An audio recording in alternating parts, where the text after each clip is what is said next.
Hey guys. Welcome to Couple. Please like and subscribe if you like this video.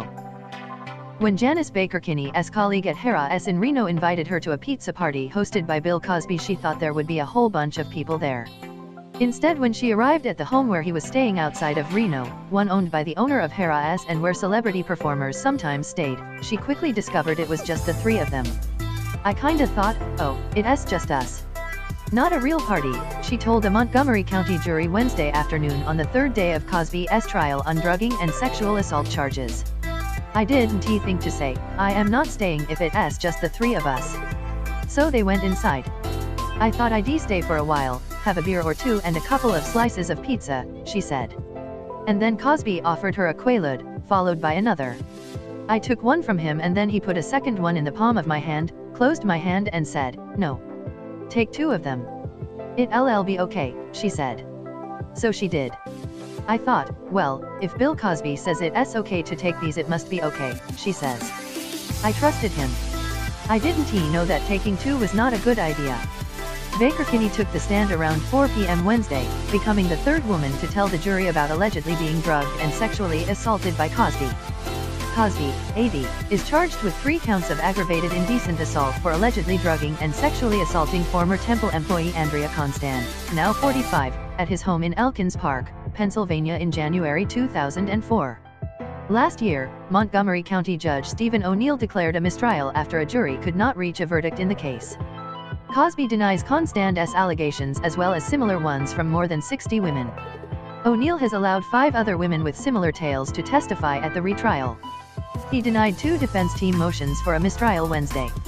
The house Baker Kinney described being taken to back in 1982 sounded like the same house where Heidi Thomas, the first accuser who testified at the retrial, said Cosby drugged and sexually assaulted her in 1984. Baker Kinney said after taking the 2 Quaaludes, they sat down to play backgammon.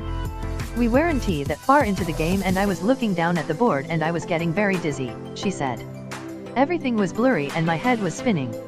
I recall vividly saying, this game isn't fair anymore, and he asked me why. I said, because I can no longer see the board. And I face planted into the backboard. I fell forward and passed out. The next thing she remembers was waking up on a couch with her shirt unbuttoned and her pants unzipped.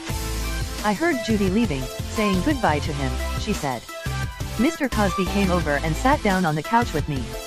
He sat in the corner and he leaned my back into his chest, kinda like he propped me up. He had one arm over me and placed his other arm inside my shirt and was fondling me and then kinda went downward into the top of my panties.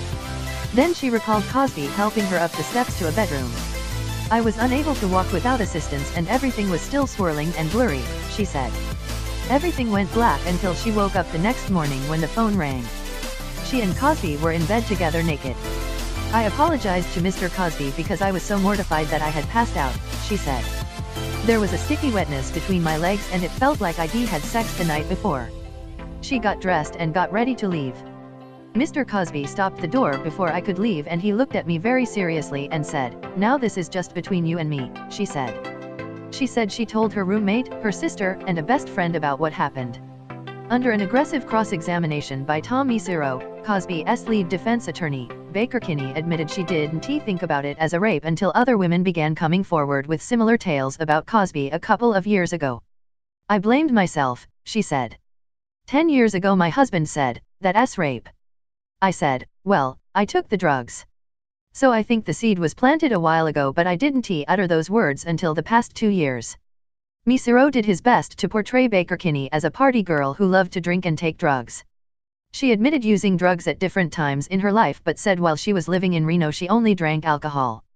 Kathleen Bliss, another Cosby attorney, spent nearly 2 hours hammering away at Shalon Lisha and her allegations about Cosby.